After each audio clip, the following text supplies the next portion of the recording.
Bismillahirrahmanirrahim. Assalamualaikum warahmatullahi wabarakatuh. Alhamdulillahilladzi hadana lihada wa ma kunna linahtadiya laula an hadanallah. Asyhadu an la ilaha illallah wahdahu la syarikalah wa asyhadu anna Muhammadan abduhu wa rasuluhu la nabiyya ba'dah. Radina billahi rabba wa bi Muhammadin nabiyya wa bil islami dina. Allahumma salli wa sallim wa barik ala sayyidina Muhammadin wa ala alihi wa sahbihi ajma'in. Rabbi syrah li sadri wa yassir li amri wahlul 'uqdatan min lisani yafqahu qawli. Teman-teman yang dirahmati Allah Subhanahu wa taala, pertama-tama bersyukur kita kepada Allah atas nikmat diberikan keistiqomahan sampai hari ini.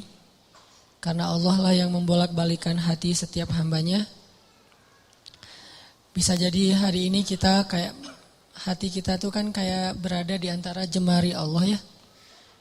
Artinya buat Allah ngebolak-balikin hati kita tuh seringan kita ngebolak-balikin bola pingpong, bola tenis meja. Gampang banget, cuman dengan 2 jari doang.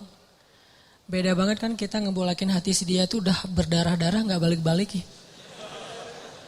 Kita tuh udah berdarah-darah, udah keluarin modal habis, mobil jual, segala macam dijual, sampai ngutang kemana-mana, hatinya gak berbalik. Kenapa? Karena yang megang hati dia tuh bukan kita. Kalau buat Allah ngebalikin hati itu gini doang. Di antara jemari Allah. Ini bukan masalah Allah itu punya jari ya. Karena laisa kamitslihi syai'. Jangan dianalogikan punya jari kayak makhluk, itu enggak boleh. Cuman di sini semacam permisalan betapa mudahnya buat Allah ngebolak-balikin hati orang. Orang yang mungkin enggak pernah kebayang dia bakalan masuk Islam, yang kebayang oleh yang lain tuh dia bakalan mati dalam keadaan memusuhi Nabi itu, malah ternyata dengan mudah Allah balikan hatinya justru di hari ketika dia pengen bunuh Nabi. Di hari ketika dia bawa pedang tanpa sarung. Kalau bawa pedang pakai sarung itu masih labil. Bunuh enggak ya, masukin lagi, keluarin lagi kan ya. Ini enggak pakai sarung, artinya udah mantap banget nih pengen bunuh Nabi. Enggak akan dibawa pulang tuh pedang kecuali ujungnya udah berdarah. Di hari ketika dia pengen bunuh Nabi, di hari itu juga Allah tunjukkan keajaiban, Allah tunjukkan kebesarannya. Allah gak mau bikin Umar masuk Islam pas lagi normal, itu gak keren. Ceritanya tuh kurang klimaks. Ini pinter hebatnya Allah ya. Allah kan maha hakim, bijaksana banget. Bikin cerita tuh yang kalau ditonton, diceritain, dibahas tuh enak gitu. Kalau terlalu garing, flat kan agak-agak gimana ya, bosan ya. Kayak ada film yang thriller gitu tentang pembunuhan, udah udah 2 jam kita nonton belum jelas ceritanya kan gak enak nih. Gak ada klimaksnya. Nah ini dibikin klimaks, justru titik baliknya itu di posisi yang paling nadir, yang paling sulit. Posisi ketika dia mau bunuh Nabi malah dia dapat hidayah. Segampang apa? Segampang ngebolak-balikin bola pingpong dengan 2 jari. Mungkin lebih ringan dari itu. Bukan mungkin, pastinya. Jadi alhamdulillah Allah masih menetapkan hati kita dalam keislaman, masih menetapkan hati kita untuk mencintai majelis-majelis surga. Bukan berarti di luar itu majelis neraka, bukan ya. Enggak, kita kan prinsip saya mah respect each other, no judgment, kan itu prinsip saya. Jadi saya kalau ngebahas kebaikan enggak ada maksud menyinggung ke yang lain bahwa itu buruk, enggak. Cuman mencintai majelis ilmu itu salah satu majelis yang luar biasa loh. Malaikat aja cinta, apalagi kita.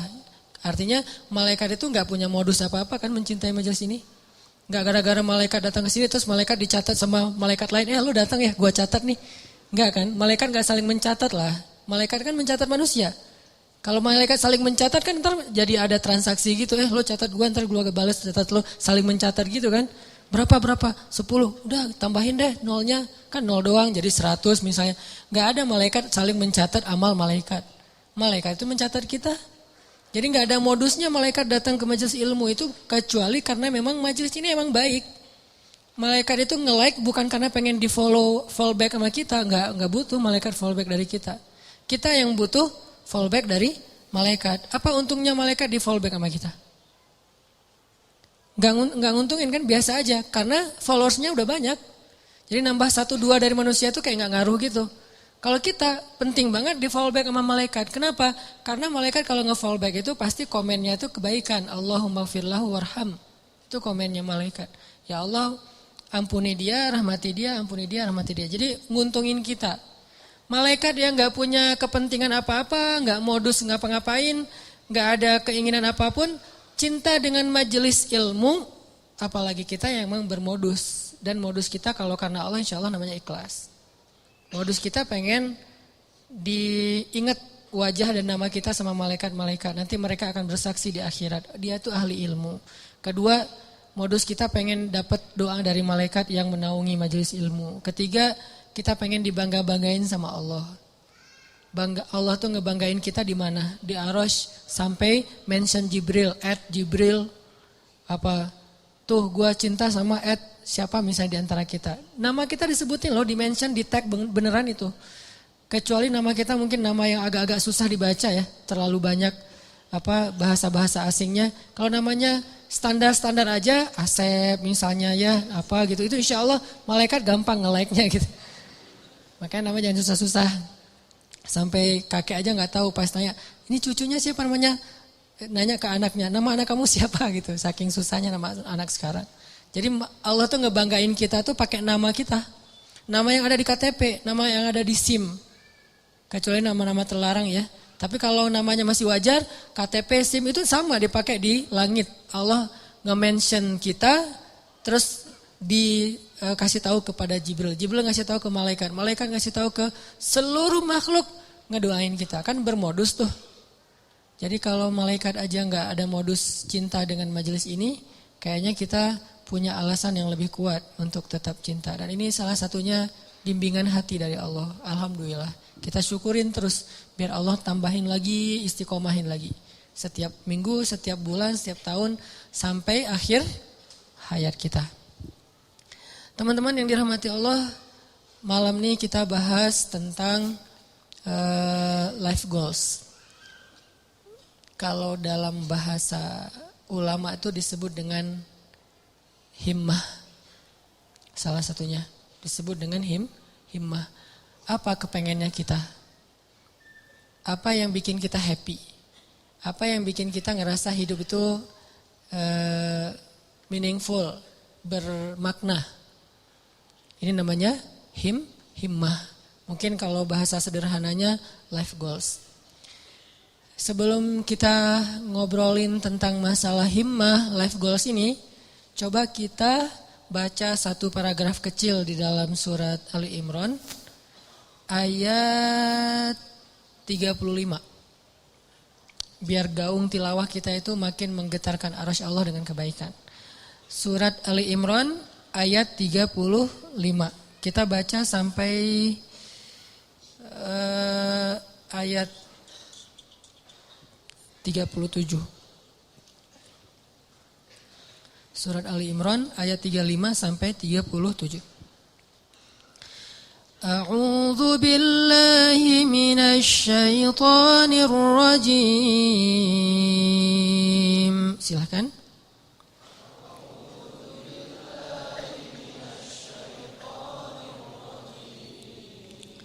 Bismillahirrahmanirrahim.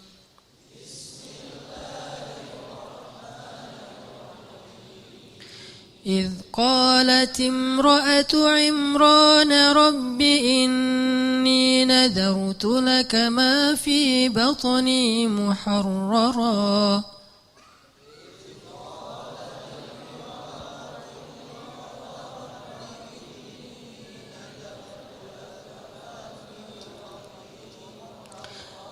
فتقبل مني إنك أنت السميع العليم.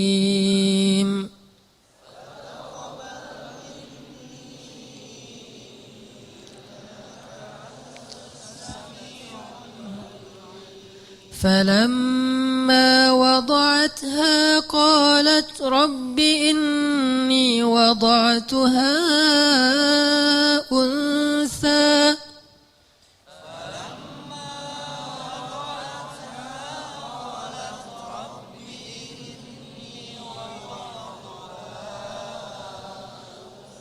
والله أعلم بما وضعت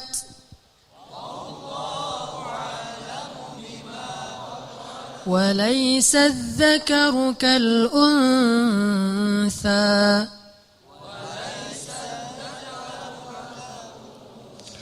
وإني سميتها مريم وإني أعيذها بك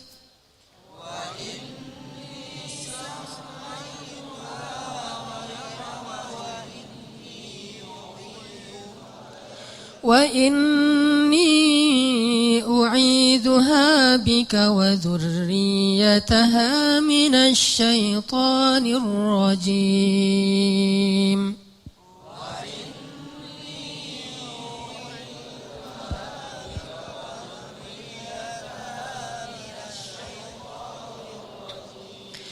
فتقبلها ربها بقبول حسن وأنبتها نباتا حسنا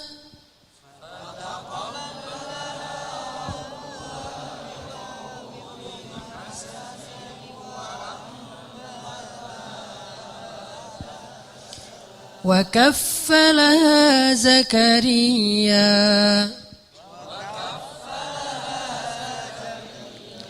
كلما دخل عليها زكريا المحراب وجد عندها رزقا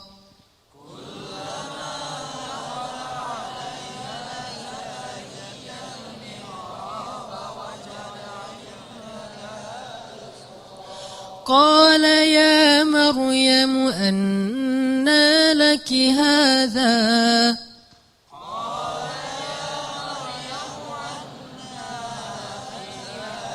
قالت هو من عند الله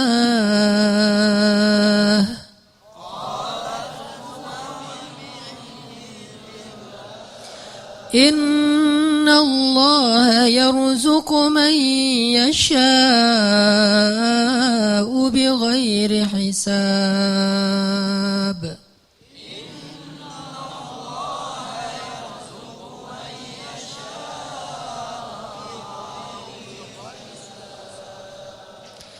Ingatlah kisah ketika istri Imran berdoa, "Ya Tuhanku, sesungguhnya aku bernazar kepada Engkau agar janin yang ada dalam kandunganku kelak menjadi seorang hamba yang berkhidmat kepadamu di dalam masjid, yaitu Masjidil Aqsa.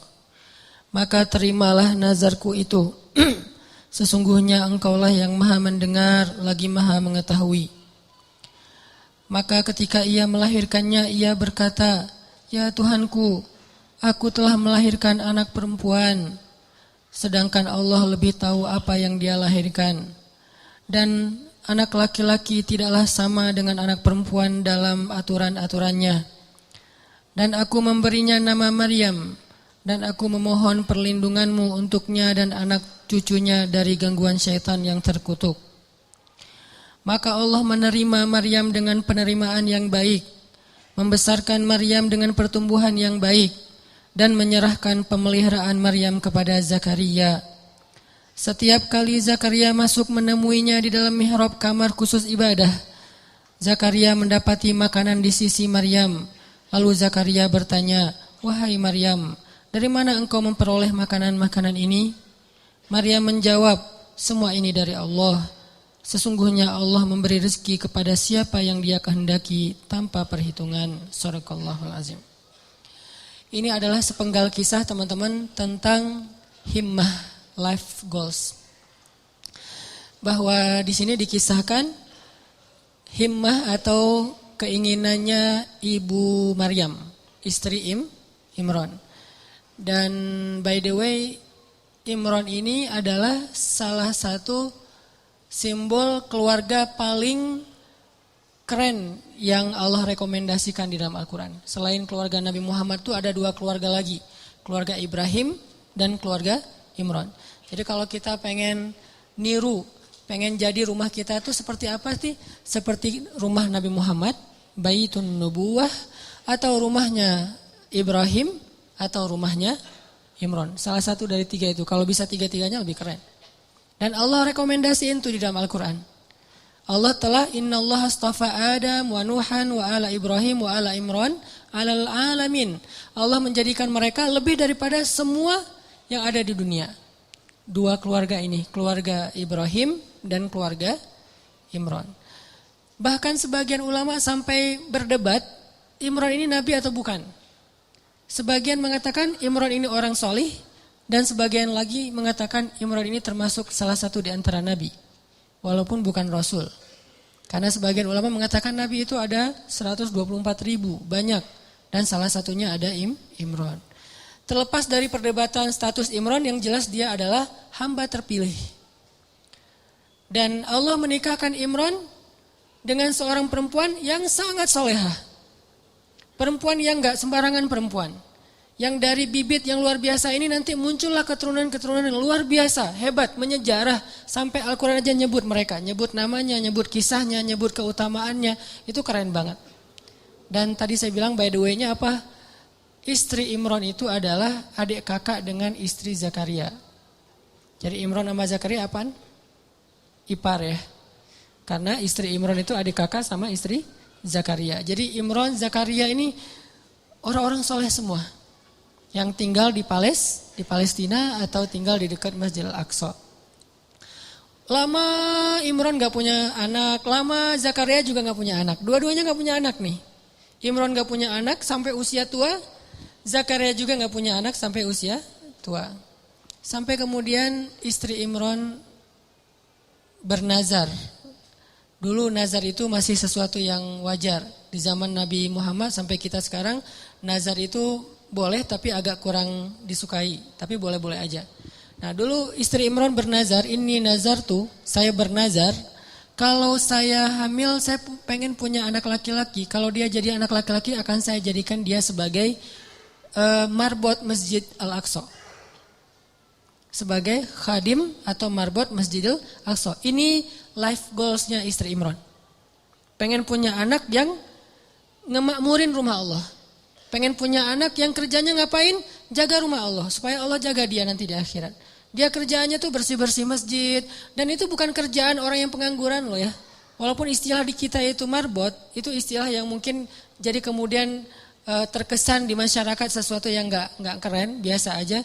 Padahal itu pekerjaan paling mulia loh. Kalau ada orang yang sebagai mungkin dia yang bertanggung jawab di sebuah bangunan, sejarah, perpustakaan, museum kayak gitu-gitu, ada yang lebih keren, ngejaga rumah Allah Subhanahu Wa Taala. Ngejaga di sini bukan berarti Allah nggak bisa ngejaga. Allah ngasih kita bagian supaya kita dapat kebaikan, karena kehormatan.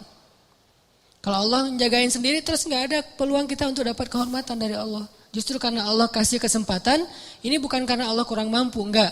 Tapi Allah pengen kita dapat kehormatan dengan menjaga rumah Allah. Memakmurkan rumah Allah. Itu life goalsnya istri Imran. Pengen banget punya anak laki-laki bakalan jadi seperti Zakaria. Jadi istri Imran ngefans banget berat sama Zakaria. Ya Allah saya pengen punya anak laki-laki kayak gitu tuh, kayak ipar saya. Kayak Zakaria, mudah-mudahan anaknya laki-laki. Nazar sampai. Fataqabbal minni ya Rabb. Terima ya Allah, terima. Nazar. Dulu kan gak ada USG ya. Ketawanya pas sudah lahir. Pas sudah lahir, kaget istri Imran. Rabbi, inni wada'atuha unsa.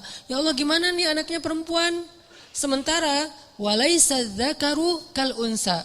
Ini perlu kita garis bawahin. Laki-laki tidak sama seperti perempuan. Ini bukan bab emansipasi.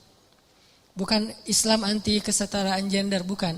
Maksudnya adalah dulu tradisi orang Bani Israel, tradisi orang Yahudi yang ada di Palestina, perempuan itu nggak boleh menjadi marbot di masjid.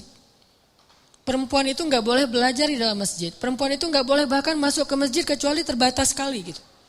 Jadi maksud laki-laki tidak sama dengan perempuan, maksudnya tradisi yang berlaku waktu itu tidak sama laki-laki dengan perempuan. Ini bukan doktrin bahwa Islam itu nggak mengakui perempuan, bukan. Kita harus balik lagi ayat itu, kembalikan lagi kepada konteks sejarahnya. Makanya saya sering bilang, jangan menjudge sejarah dengan angle kekinian, pasti jadi salah paham. Kalau kita menilai sejarah tapi pakai persepsi kekinian, kita akan sering salah paham terhadap sejarah. Kok gini sih, kok gitu sih? Kenapa? Karena kita ngelihatnya benturan dengan culture kekinian kan. Makanya kalau pengen ngerti sejarah, pakailah angle sejarah.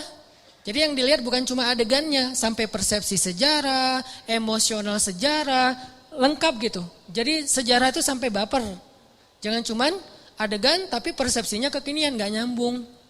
Nah pada masa itu, laki-laki dan perempuan itu dibedain tentang masjid. Laki-laki boleh masuk ke masjid bebas, boleh berkhidmat di masjid, boleh belajar di masjid, boleh jadi ulama di masjid. Perempuan gak boleh, beda dengan di Islam kan.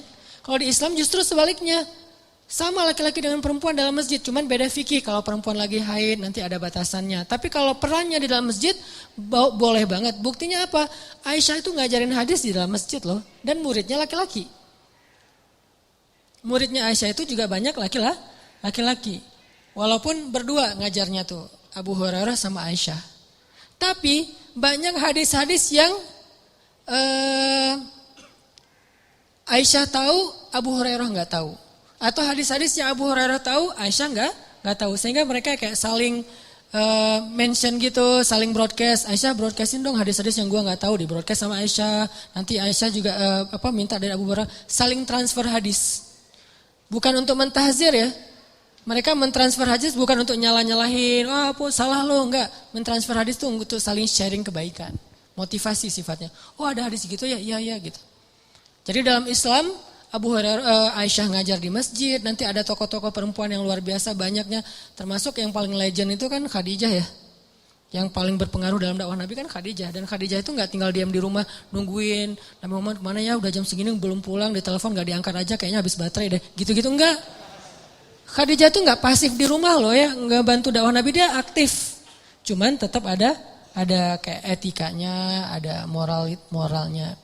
Di masa itu justru Allah pengen mengubah tradisi orang Bani Israel yang menganggap perempuan itu kelas kedua di antara masyarakat. Makanya Allah nyindir, ini sebetulnya bahasa sindiran. Walaisa dzakaru kal unsa. Menurut orang Bani Israel, perempuan itu nggak sama dengan laki-laki. Tapi di ayat berikutnya apa? Fataqabbalaha rabbuha biqabulin hasan. Tapi Allah sendiri nerima perempuan itu dengan penerimaan yang baik. Jadi Allah tuh pengen mengubah tradisi sebetulnya. Biar kita nggak salah paham terhadap ayat ini. Tuh ayatnya tuh nggak sama laki-laki perempuan. Yang nggak sama itu bukan dalam persepsi ayat. Bukan dalam persepsi Allah, dalam persepsi masyarakat. Dan Allah mengubahnya dengan kalimat fataqabbalaha rabbuha biqabulin hasanin. Justru Allah nerima perempuan itu dengan penerimaan yang sangat istimewa. Disediakan khusus mihrab buat dia, diberikan keutamaan buat dia, sampai turun makanan aja dari langit coba. Kurang apa perlakuan Allah? Treatment Allah ke Maryam tuh lebih istimewa daripada cowok-cowok yang udah lama di situ. Banyak tuh cowok-cowok, ada yang jomblo, ada yang udah nikah, itikaf di masjid, terutama yang jomblo ya. Masih punya banyak waktu lah buat itikaf kan. Kalau udah nikah, kalau keseringan itikaf zalim juga sama istri ya kan ya. Kalau udah nikah mah dijadwalin seminggu sekali. Tapi kalau masih sendiri, itikaf aja setiap hari gak masalah. Apalagi kos-kosan gak sempat bayar, udah masjid aja. Jadi udah lama di masjid kayak gitu, tetap aja Allah gak ngasih hidangan dari langit. Sedangkan cewek, Allah kasih hidangan dari langit. Di sini menunjukkan bahwa Islam itu menghargai perempuan banget loh. Bisa dibilang jarang banget ada orang yang dapat hidangan celeng datang dari langit. Itu udah buah yang seger, yang udah kualitasnya luar biasa. Di depan Maryam, Zakaria aja sampai terheran-heran. Padahal Zakaria itu jelas-jelas sepakat ulama dia itu nabi. Zakaria aja terheran-heran dengan perlakuan treatment langit kepada Maryam. Sedangkan Bani Israel melecehkan Maryam. Jadi maksud walaisa dzakaru kal unsa, tidak sama laki-laki dengan perempuan di sini adalah Allah lagi nyindir tradisi Bani Israel. Itu maksudnya. Bukan dalam Islam itu laki-laki dan perempuan itu dibeda-bedain, bukan. Udah gitu, ya udah deh kalau gitu, udah terlanjur lahirin anak cewek, masa mau digimanain lagi gitu, masa dioperasi segala macam, enggak, susah. Akhirnya ibu Maryam menamakan anaknya inni sammaituha Maryam. Apa arti Maryam secara bahasa? Khadimah. Maryam itu secara bahasa artinya marbot, cewek. Jadi arti Maryam itu khadimah, yang berkhidmat. Itu bahasa dulunya adalah Maryam, kemudian jadi bahasa Arab. Inni sammaituha Maryam. Saya pengen ngasih dia nama marbot, perempuan, bahasa singkatannya Maryam. Mudah-mudahan engkau menerima dia ya Allah. Akhirnya dikaderlah Maryam dari kecil. Bayangin teman-teman, Maryam usia 3 tahun udah nanya-nanya ke ibunya, "Mah, kapan aku ke Al-Aqsa? Kapan aku beribadah di sana? Kapan aku disantrinin? Kapan aku dimasukin ke pesantren?" Itu 3 tahun udah minta-minta kayak gitu. Malah ibunya yang gak tega, "Mah, aku kangen dengan Al-Aqsa." Karena belum waktunya, karena ada waktunya nanti dia boleh ke Al-Aqsa. Maryam setiap hari naik ke atas bukit, menghadap ke arah Al-Aqsa dan berbicara dengan Allah. Ya Allah, aku kangen dengan Al-Aqsa. Ya Allah, aku pengen ke sana. Ya Allah, ini daya tariknya Al-Aqsa. Jadi salah satu ciri orang beriman mencintai Al-Aqsa. Itu salah satu di antara bagian dari keimanan, mencintai Al-Aqsa. Bukan karena konfliknya, bukan karena sentimen terhadap Israelnya, bukan. Karena emang kayak gitu turun-temurun dari zaman dulu. Ini tradisi spiritual namanya. Dari zaman Nabi Sulaiman udah kayak gitu, zaman sebelumnya juga kayak gitu, zaman Musa juga kayak gitu. Tradisi spiritual yang diturun-temurunkan. Dan Maryam kecil, anak usia 3 tahun, udah cinta banget dengan Al-Aqsa. Pengen ke sana, "Mah kapan, mah kapan, mah kapan." Kenapa bisa punya anak kayak gini? Life goals ibunya, himmah ibunya.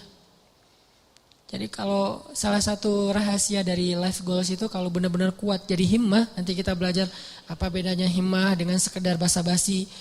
Kalau benar-benar jadi himmah teman-teman, itu akan jadi kenyataan loh.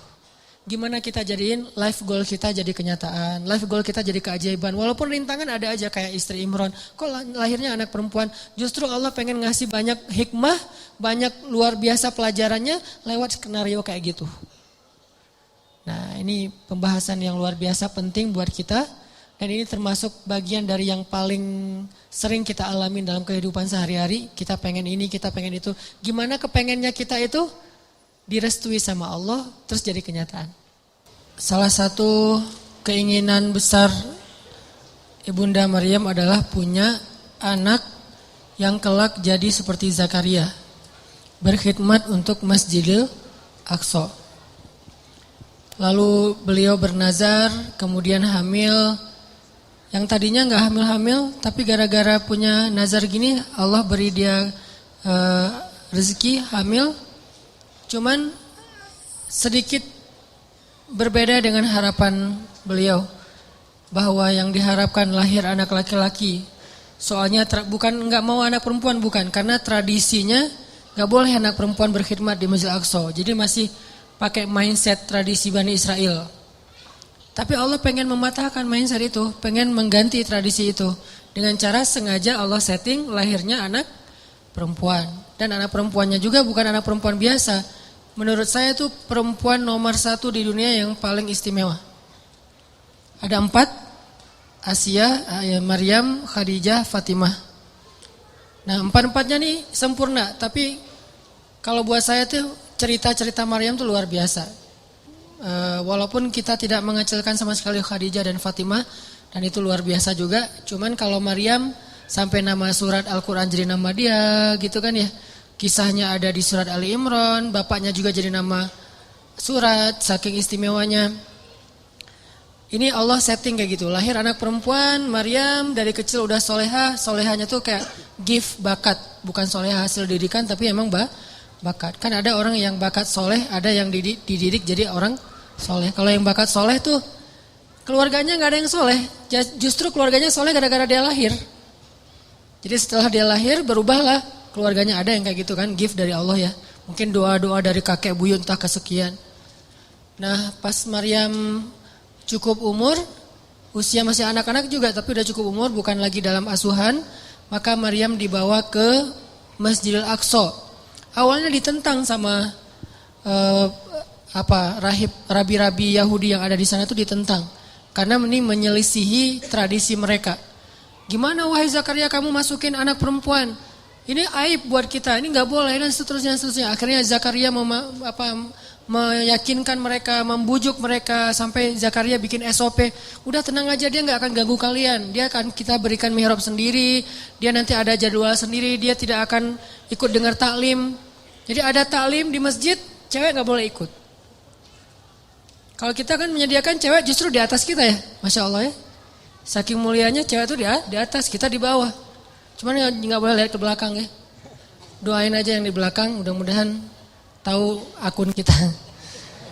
Jadi cewek-cewek pada di atas. Kalau di zaman dulu Bani Israel justru cewek itu nggak boleh ikut taklim loh. Kalau ada yang bilang Islam itu anti perempuan, kesetaraan gender, emansipasi segala macam, enggak. Justru Maryam itu nggak boleh ikut taklim para laki-laki. Mereka buat taklim tafsir Taurat, hadis-hadis Nabi Musa, kan dulu tuh ada tafsir, ada hadis juga ya. Tafsirnya kitab Taurat, hadisnya Nabi Musa, bahas sirah, bahas fikih. Itu semuanya buat cowok-cowok. Ceweknya nggak boleh. Kalau Maryam dibolehin tinggal di sebuah mihrab dengan syarat dia nggak boleh ikut dengerin taklim. Dia murni cuma ngangkat-ngangkat air, naruh untuk orang berwudu, terus ngebersihin masjid pas orang udah pada bubar, gitu doang. Tapi subhanallah, banyak adegan ketika murid-murid yang cowok ini ujian, mereka nggak bisa jawab, Maryam bisa jawab. Karena Allah sendiri yang mendidik Maryam, bukan seorang ulama. Allah sendiri yang nge-treat Maryam.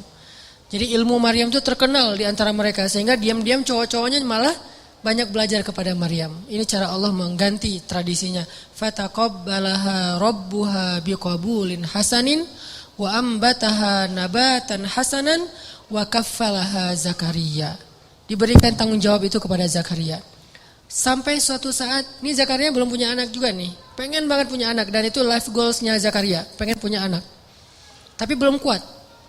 Arti belum kuat, belum utuh. Udah kuat tapi belum utuh. Dari sisi mana utuhnya nanti kita bahas. Terus suatu hari Zakaria lagi mau ngejenguk Maryam di dalam mihrab. Mihrab itu kayak ruangan kecil gitu. Tok-tok-tok, assalamualaikum, masuklah Zakaria. Tiba-tiba ngelihat Maryam lagi berzikir. Dan Maryam itu kalau zikir itu ngeri loh. Selain bekerja ngeberes-beresin masjid, sisanya ngapain? Zikir. Zikir terus, dan zikirnya itu lebih daripada orang tua yang udah soleh banget, ulama besar, lebih dari itu. Padahal anak SD loh. Saking solehanya Maryam, anak SD zikirnya ngalahin ulama-ulama, ketua ormas, founder ormas gitu yang keren-keren. Udah kalah lah pokoknya, Maryam banget tuh. Dia zikir, tidur sebentar, zikir lagi, zikir. Dan buat dia tuh zikir itu kayak kita main. Jadi banyak zikir dia teh. Tagline-nya bukan banyak main, banyak manfaat, gak jelas gitu kan. Banyak zikir tuh Maryam tuh. Subhanallah. Pas Zakaria masuk, ngelihat Maryam lagi berzikir, di sebelahnya ada buah-buahan dan segala macam yang nikmat-nikmat makanan, dan itu bukan bawaan dari Zakaria. Zakaria kaget. Ya Maryam, anna laki hadza? Maryam, kamu dapat dari mana ini? Kata Zakaria. Kan Zakaria itu sayang banget sama Maryam, lebih dari anaknya sendiri. Sejak Maryam kehilangan ayahnya, jadi yatim, maka Maryam itu adalah Zakaria. Ya seolah-olah anak sendiri buat Zakaria. Dan Zakaria itu sayang banget sama Maryam. Maryam ini dari mana? Kata Zakaria. Huwa min indillah, kata Maryam. Ini dari Allah, wahai paman. Dan Allah yarzuqu may yasha'u bighairi hisab. Allah tuh kalau ngasih rezeki itu enggak pernah hitung-hitungan, gampang banget buat Allah, malah ceramah. Zakaria, oh iya benar, lanjutin ceramahnya. Tiba-tiba Maryam dapat 1 minute booster dan Zakaria tuh ngeklik banget tuh dengan 1 minute, nge-like banget lah pokoknya. Itu benar-benar booster buat Zakaria. Sejak saat itu Zakaria cemburu berat kepada Maryam. Coba teman-teman perhatikan ayat 38. Itu ayat cemburu berat tuh. Hunalika da'a Zakaria rabbah qala rabbi habli min ladunka dzurriyyatan thayyibah innaka sami'ud du'a. Pada saat itulah Zakaria berdoa kepada Rabbnya. Pada saat apa? Pada saat Zakaria ngelihat Maryam ini udah keren banget. Ada adegan sampai dikasih makan dari langit. Zakaria udah gak tahan lagi. Pengen banget punya anak kayak gini nih. Hunalik. Pada saat itu di sana. Jadi kalau hunaka itu cuman di sana doang. Kalau hunalika di sana dan pada saat itu. Ketika Zakaria terkagum-kagum itu udah luar biasa kepada Maryam, hunalika da'a Zakaria rabbah. Saat itulah, di sanalah Zakaria langsung berdoa kepada Rabbnya. Rabbi habli min ladunka dzurriyyatan thayyibah. Ya Allah, beri saya keturunan kayak gitu ya Allah. Coba. Kayak gitu. Saya pengen kayak gitu ya Allah, yang soleh seperti itu. Minta tetap anak laki-laki tapi solehnya kayak Maryam. Jadi minta anak laki-laki tapi teladannya anak perempuan. Coba, ini bukan hal besar soal laki-laki dan perempuan dalam Islam. Kadang teladannya laki-laki, kadang teladannya perempuan, dan itu hal yang bukan not big deal lah pokoknya. Ya Allah, beri saya anak laki-laki tapi sesoleh Maryam. Saya pengen banget kayak gitu tuh. Ini soleh luar biasa. Fataqabbal innaka sami'ud du'a. Akhirnya turunlah Jibril kepada Zakaria saat itu di ayat 39.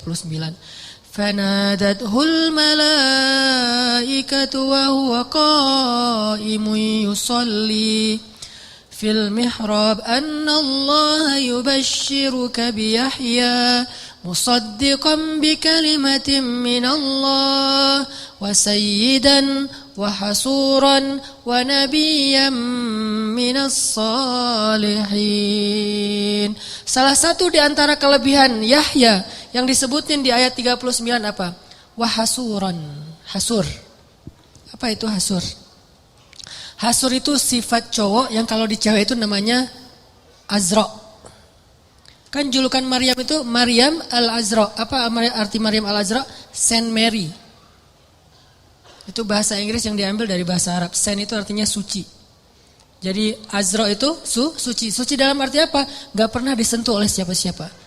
Walam yamsasni basyaru walam aku baghiya. Saya itu gak pernah disentuh laki-laki dan bukan perempuan yang murahan. Jadi Maryam itu saking terjaganya, dia gak kenal laki-laki kecuali 3 orang yang kenal dekat. 1, bapaknya Imran.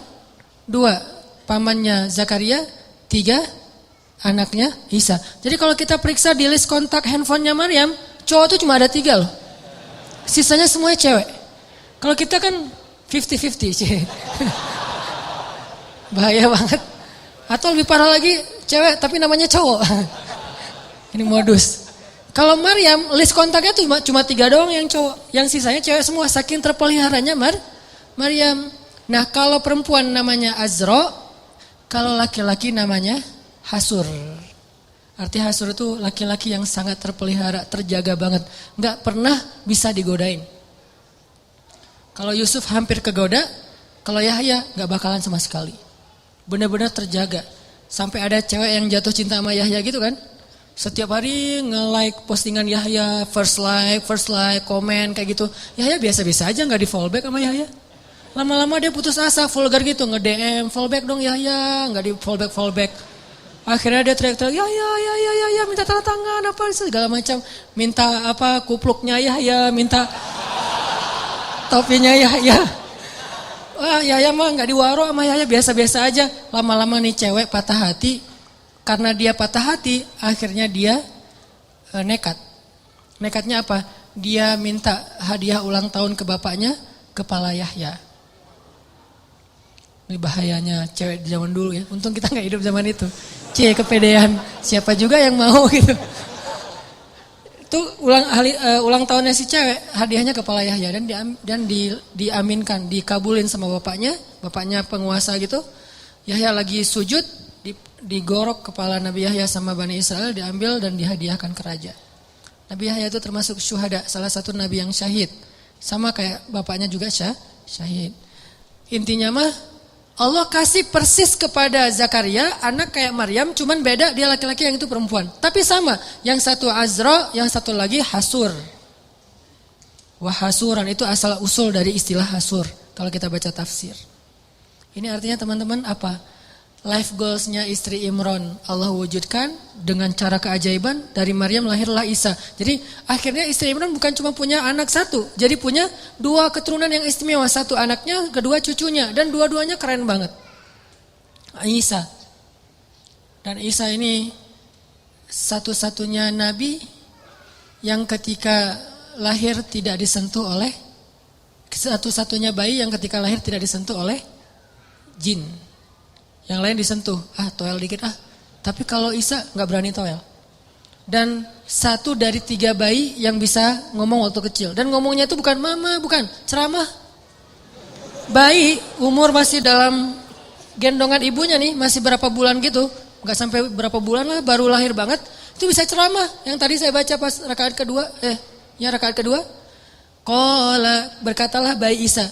Inni abdullah ataniyal kitaba wa ja'alani nabiyya wa ja'alani mubarakan aynama kuntu wa awsani bis salati waz zakah ma dumtu hayya wa barran biwalidati wa lam yaj'alni jabbaran syaqiyya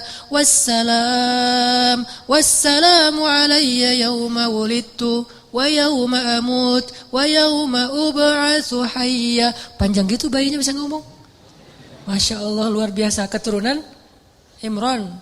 Himmah, life goalsnya siapa? Neneknya.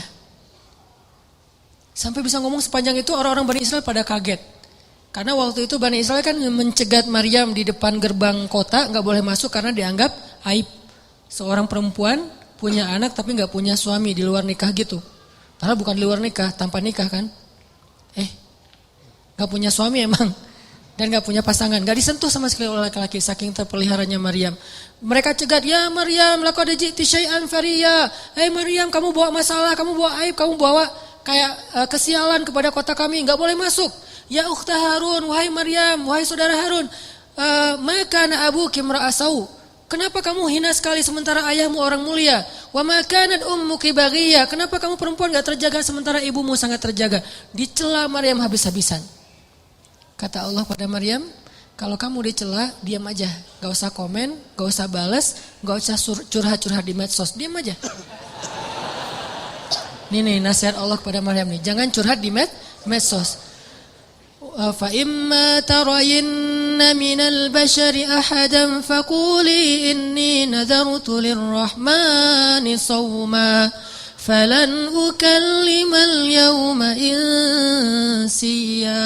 Maryam, nanti kalau kamu di haters, jadi kan banyak haters di Bani Israel kan suka haters orang soleh gitu kan. Mereka nge-follow tuh bukan pengen dapat inspirasi, cuma haters doang. Ngintip dia lagi posting apa, diserang, posting apa diserang gitu. Akhirnya kata Allah, kalau kamu diserang, komennya gak enakan, terus kamu dihaterin sama mereka, udah diem. Gak usah dibalas, gak usah diapa-apain, gak usah diblok, gak usah dihapus tuh komen. Pengalaman. Terus diapain? Diem aja. Terus kalau diem gimana? Tenang, biar aku yang belain kamu. Jadi ketika seorang meminta bela dari makhluk, Allah gak akan ngebelain dia. Ketika kita diam dan meminta bela kepada Allah, Allah akan belain kita. Kan terjadi di zaman Nabi itu ada 2 orang bertengkar nih. Yang satu ngomel, teriak-teriak marah-marah. Yang satu lagi diam aja, dia sabar. Nabi dari jauh memperhatikan sambil tersenyum. Terus lama Nabi perhatiin. Nabi tadi lagi lewat nih. Gak sengaja ngelihat ada 2 orang bertengkar. Yang satu diam, yang satu ngomel. Nabi memperhatikan yang diam sambil senyum lama. Lama dia ngomel, akhirnya yang diam tadi gak sabaran, gak kuat lagi, dibales. Dia komen, begitu dia komen Nabi langsung jalan dan enggak tersenyum lagi, cemberut. Sahabat bertanya, ya Rasulullah, apa yang terjadi? Kenapa Nabi udah berjalan sekarang cemberut? Kata Nabi, tadi ketika yang diam ini diam aja nih, dia sabar, malaikat mendoakan dia dan tersenyum untuk dia. Tapi begitu dia kepancing komen, malaikat pergi, maka saya juga gak akan berada di situ, saya ikut pergi. Masya Allah. Jadi kalau kita dikomenin yang gak enakan sama orang di medsos, diamin aja, biar yang nge-follow kita malaikat. Malaikat nge-follow kita banget tuh dan ngedoain kita. Tapi begitu kita kepancing balas komen, yang komennya itu sama-sama tidak baik isinya, keburukan, mencela dan segala macam, maka malaikat unfollow. Makanya Nabi juga pergi. Maryam disuruh diam.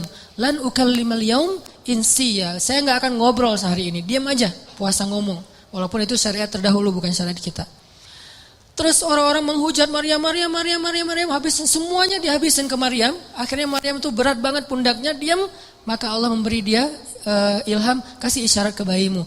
Fa asyarat ilaih. Maryam diam juga makin menjadi-jadi. Akhirnya Maryam mengisyaratkan kepada bayinya, suruh ngomong dengan bayi saya.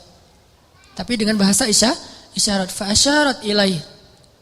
Mereka malah bertanya, qalu kaifa nukallimu man kana fil mahdi sabiyya. Ya Maryam, kamu udah gila. Ternyata kamu bukan cuma hina, bukan cuma rendahan, tapi gila juga ya. Kayaknya stres deh kamu.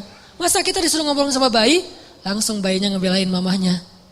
Kata si bayi teh, ini mama gua disuruh berbakti sama mama gua. Apa kalian? Akhirnya pada takut. Wah, coba bayangin, bayinya bisa ngomong lancar, bahasanya tuh tinggi lah gitu, kayak syair. Qala inni abdullah, saya itu hamba Allah, kata si bayi. Gak tahu nunjuk-nunjuk apa enggak, pokoknya gitu aja. Inni abdullah atani alkitab, saya itu dikasih Alkitab loh. Jadi dia akan diberikan nanti Alkitab, Injil. Waj'alani nabiyya, dan Allah jadiin saya seorang nabi. Waj'alani mubarakan aina ma kuntu, dan Allah menjadikan saya berkah dimanapun saya berada, pasti ada keberkahan. Wa awsani bis shalah, Allah perintahkan saya untuk salat. Waz zakah, Allah suruh saya berzakat. Madumtu hayya, sepanjang hidup saya. Wa barram biwalidati, Allah suruh saya berbakti kepada mama saya. Walam yaj'alni jabbaran syaqiyya, Allah enggak menjadikan saya seorang laki-laki yang penentang dan laki-laki yang kasar. Wassalamu alaihi, keselamatan buat saya. Yauma wulidtu, hari ketika saya dulu dilahirkan. Wa yauma amutu, hari ketika saya diwafatkan. Wa yauma ub'atsu hayya, hari ketika nanti saya akan dibangkitkan. Bayangin bayi ngomong kayak gitu. Kita aja yang udah dewasa bingung mau ngomong. Mau ngelamar aja bingung mau ngapain. Calon mertua nanya, "Dek, mau ngapain di sini?" Saya juga bingung, Pak, ngapain? Bingung gitu.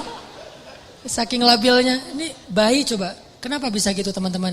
Doa, himmah, life goals dari neneknya. Setelah kisah panjang ini, saya pengen nyimpulin sederhana aja. Gimana caranya kita kalau punya keinginan, punya himmah, punya goals dalam hidup kita, gak serumit istri Imron, hal sepele aja. Allah kabulkan, Allah restui, Allah wujudkan, bahkan dengan keajaiban dan surprise, kejutan-kejutan. Caranya 3. 1, intasdukillah yasdukka. Kalau kita jujur kepada Allah, Allah pasti akan tolong. Apa maksudnya jujur pada Allah? Kita kalau ada kepengen sesuatu, libatin Allah dong dalam kepengen kita, dalam niat kita tuh. Maksud libatin Allah harus ada karena Allahnya. Pengen nikah kenapa? Saya pengen masuk surganya gak sendiri. Pengen nikah kenapa? Saya pengen tahajudnya tuh ada yang bangunin. Walaupun akhirnya dia tidur lagi. Gak apa-apa, yang penting gak bangunin. Pengen kuliah ngambil jurusan A, B, C, gak apa-apa, gak harus semuanya jurusan agama kan. Ada ilmu syariat, ada ilmu sains. Dan dua-duanya itu bisa jadi ilmu dunia, bisa jadi ilmu akhirat. Karena ilmu akhirat itu bukan ilmu agama, ilmu dunia itu ilmu sains bukan. Ilmu dunia akhirat itu tergantung niatnya buat apa. Orang belajar sains kalau niatnya untuk suatu kebaikan itu ilmu akhirat loh. Makanya libatkan Allah dalam niat kita. Saya belajar desain karena saya pengen bantu dakwah lewat desain. Saya belajar fotografi karena saya pengen bantu dakwah lewat visual. Saya belajar A, B, C sampai Z karena saya pengen. Artinya libatkan Allah dalam proyek kita. Intasdukillah, kalau kita jujur dalam hal itu, yasdukka, Allah pasti bantu banget tuh. Makanya kenapa Allah ngasih keajaiban kepada istri Imran? Karena niatnya juga apa? Pengen berkhidmat ke rumah Allah. Tapi kalau pengen bangga-banggaan doang mungkin gak akan diwujudkan sama Allah. 1 tipsnya, kalau kita pengen life goals kita tuh jadi banget, maka coba libatin Allah dalam niat kita. Tapi kan gak bisa bohong ya sama Allah ya. Karena kalau kita bohong sama Allah gimana? Yukhadi'una Allah walladzina amanu wa ma yakhda'una illa anfusahum wa ma yash'urun. Allah tahu banget lah. Kita mau bohong, mau jujur tahu banget. Wa asirru qawlakum aw jaharu bih innahu alimun bidzatis sudur. Jadi sama Allah tuh gak ada gunanya kita bohong. Sama manusia dosa tapi kadang untung. Secara dunia ya, dosa berbohong tapi kadang-kadang untungin dunia kita. Tapi sama Allah gak bisa karena dia gak akan ketipu sama kita. Alimun bidzatis sudur, sangat tahu segala yang tersembunyi dalam hati kita. Jadi kalau kita jujur kepada Allah dalam satu goals dalam satu, kepengennya kita, harapan kita, himmah kita, karena kita pengen ada urusannya dengan Allah, pengen dapat ridha Allah, pengen apa dengan Allah, maka Allah pasti akan bantu. Teman-teman yang dirahmati Allah, tadi ya yang pertama, kalau kita pengen life goals kita, kepengennya kita, harapan-harapan kita sebesar apapun, tetap mungkin banget untuk terwujud karena Allah nggak ada yang nggak mungkin di sisinya. Ala kulli syai'in qadir. Satu tuh intasdiqillah yasduqka. Kalau kamu jujur ke Allah, Allah akan jujur. Maksud jujur ke Allah tuh libatkan Allah dalam niat kita. Kayak tadi misalnya, kenapa pengen punya pasangan? Biar ada yang mensupport saya buat dakwah. Biar ada yang ngebujuk saya buat ke masjid. Biar ada, semuanya ada urusannya dengan Allah. Nah ini pasti akan Allah mudahin banget.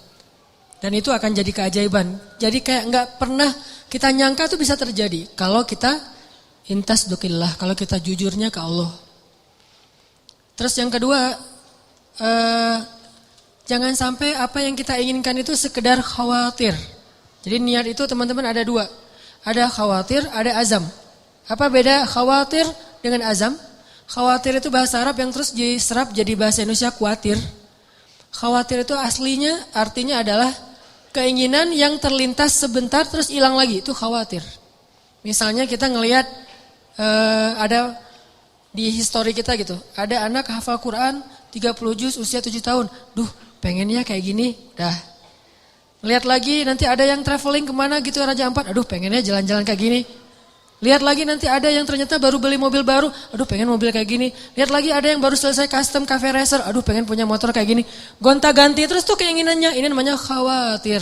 Gak ada satupun yang akan terwujud. Dan kalau itu kebaikan pun tidak ada yang berpahala. Kenapa? Karena dia cuma terlintas. Kalau azam, keinginan yang kuat, gak terwujud, belum terwujud aja, itu udah berpahala. Jadi kayak kita pengennya bisa menghafal Quran, terus berhari-hari, berminggu-minggu dan diwujudkan dalam usaha-usaha yang semaksimal mungkin. Walaupun kita belum khatam 30 juz, kita udah dapat pahala seperti khatam 30 juz loh. Makanya kan keajaiban niat itu adalah niat aja ibadah kan. Kalau kita niat memperbanyak ta'adudin niyah, memperbanyak niat-niat yang baik, niat doang itu udah ibadah. Tapi syaratnya niat yang masuk dalam kategori azam, bukan dalam kategori khawatir. Benar-benar pengen gitu. Aduh pengen banget bisa umroh ketika ngelihat ada teman kita yang posting lagi di Masjidil Haram, di Masjid Nabawi. Aduh pengen banget setiap hari ngelihat kayak gambar tentang Mekah, Madinah, terus ngelihat orang-orang yang travel, terus kemudian daftar dan berangkat, nganterin orang yang selamatan pengen umroh. Karena kita pengen, dan kepengen kayak gini nih kalau kuat di hati kita namanya azam. Belum terwujud aja udah seperti melakukannya. Dan insya Allah akan Allah wujudkan. Karena itu janji Allah, khawatir. Dan yang ketiga apa teman-teman? Yang ketiga itu saya lupa istilah Arabnya, dulu saya sering membahas cemburu. Cemburu kepada apa? Cemburu kepada orang yang kita jadikan kayak inspirasinya. Contoh Zakaria. Kenapa Zakaria bisa punya Yahya yang luar biasa? Karena cemburu kepada Maryam. Kenapa Imran dan istrinya bisa punya anak dan cucu yang luar biasa? Karena cemburu kepada Zakaria. Gitu. Jadi kita kalau pengen ada satu keinginan-keinginan yang pengen diwujudkan, karena cemburu berat dalam kebaikan ya. Dalam kebaikan misalnya ngelihat teman kita bisa sedekah, bangun ini, bangun itu segala macam, bantu anak yatim. Terus kita jadi cemburu. Ya Allah pengen banget bisa sukses secara bisnis, finansial. Karena tuh saya pengen kayak gitu tuh, sedekah. Oh, maka kalau kita jujur cemburunya, jujur ke Allahnya, Allah wujudkan. Harus ada seseorang, sosok, tokoh yang kita cemburuin berat, maka Allah akan wujudkan, kita gak jauh dari itu. Sama kayak dulu ibu saya tuh, kan saya pernah cerita pas lagi ngandung saya, berapa bulan dalam kandungan, di Aceh itu ada musabakoh tingkat nasional ke-17 kalau nggak salah, ke-8 kalau nggak salah, di Aceh, di Banda Aceh. Ibu saya ngadirin acara penutupan musabakoh. Dan qadarullahnya ada satu anak Aceh, Qori, tingkat anak-anak itu juara 1 pas pengumuman. Namanya kalau nggak salah Muhammad Yanis Yahya. Terus karena dia juara, dia disuruh ngaji penutupan gitu kan, perform lagi di penutupan. Pas dengerin dia ngaji tuh ibu saya kayak kena banget gitu. tersentuh banget. Lalu dia ngusap-ngusap perutnya sambil mengatakan, ya Allah, mudah-mudahan bayi dalam kandungan saya tuh kayak gitu. Itu kata ibu saya. Mudah-mudahan bayi dalam kandungan saya ini kayak gitu. 12 tahun kemudian, waktu itu Yanis usianya 12 tahun. 12 tahun kemudian, ada musabaqah tingkat nasional di Pekanbaru. Saya ikut musabaqah mewakili Aceh, tingkat anak-anak, Kori. Dan Alhamdulillah Allah takdirkan juara 1. Dan ibu saya mengatakan, inilah doa saya 12 tahun yang lalu. Persis gitu. Karena apa? Karena ada rasa cemburu dalam kebaikan. Nah, siapa yang sekarang kita cemburui? Boleh, teman pas reunian dia datang berdua. Cemburu berat kan ya? Apalagi ada cerita dulu tuh, mantan ternyata gitu. Wah, pengen banget gini ya Allah, gimana nih caranya? Memang gak ada yang lain yang kayak gini. Berat, cemburu yang luar biasa. Bukan cemburu karena happy-nya, seru-seruannya. Tapi karena mungkin mereka berdua tuh sekarang kelihatan rukun, soleh-soleha, diberikan anak yang soleh-soleh yang luar biasa. Cemburu yang melibatkan Allah, maka Allah akan wujudkan itu. Seperti cemburunya istri Imran kepada Zakaria dan cemburunya Zakaria kepada Maryam. 3 ini. Jujur sama Allah, libatin Allah. Terus yang kedua, apa tadi teh? Oh ya, azam, jangan khawatir. Keinginan itu harus kuat, jangan loncat-loncat, jangan ganti-ganti. Dan yang ketiga adalah cemburu. Sama kayak orang yang pengen banget ketemu dengan ulama siapa gitu kan ya. Karena azamnya kuat, diikhtiarkan dengan istighfar, dengan apa, akhirnya ketemu. Ini mudah-mudahan ini bermanfaat. Barakallahu li wa lakum. Mari kita tutup dengan sama-sama berdoa kepada Allah. Mudah-mudahan Allah wujudkan semua harapan-harapan dan keinginan kita.